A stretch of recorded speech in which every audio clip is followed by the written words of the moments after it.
Hello there. I realize it's Tuesday, so I'm super late on my Monday book talks this week. I had a lot of stuff going on this week, some of which prevented me from being able to read as much as I would normally. But I did manage to finish two things. I finished audiobook for Rogue, which is number 2 in the Talon trilogy by Julie Kagawa. The premise of the trilogy is that dragons can walk amongst us. Dragons exist, and they are capable of taking human form. They live in secrecy within our society. There's an organization of dragons called Talon, which is dedicated to not only keeping the existence of dragons secret, but also they're very powerful. They have businesses and other investments in the human world, and they can control things in our society as well, but kind of within the shadows. There's also an organization called St. George, which is the enemies of Talon. They are committed to killing dragons. They believe that dragons are not capable of emotions like humans are, that they are monsters bent on destroying humans, things like that. And in the first book, you meet Ember Hill and her twin, Dante, which is a very rare thing in the dragon world. And a Talon, no, sorry, not a Talon operative, a St. George soldier named Garrett, and a rogue dragon named Cobalt.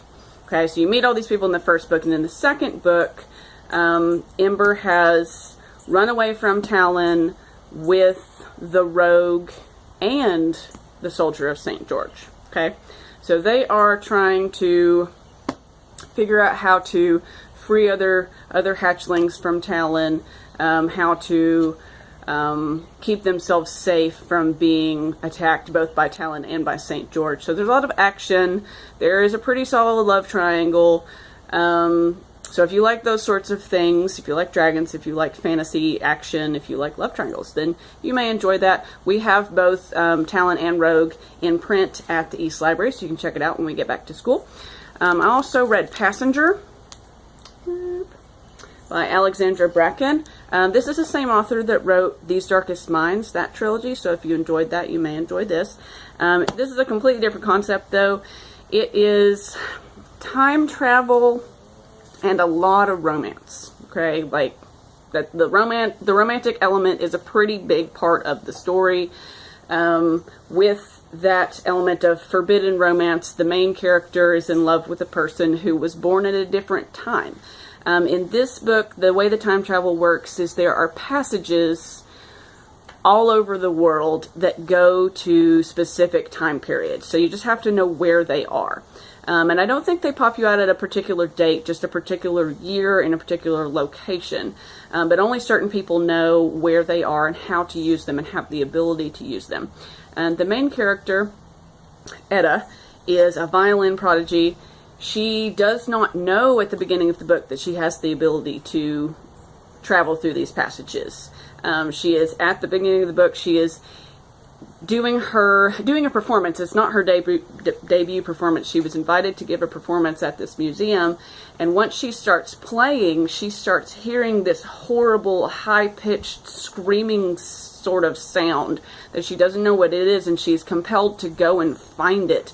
And once she gets there, there's a girl there who kind of pushes her through what she doesn't realize is a passage to another place. And she ends up on a ship in the middle of a battle several hundred years in the past. Okay, so I'll leave you with that. If that sounds interesting to you, we also have this book at the East Library, and you're welcome to check it out.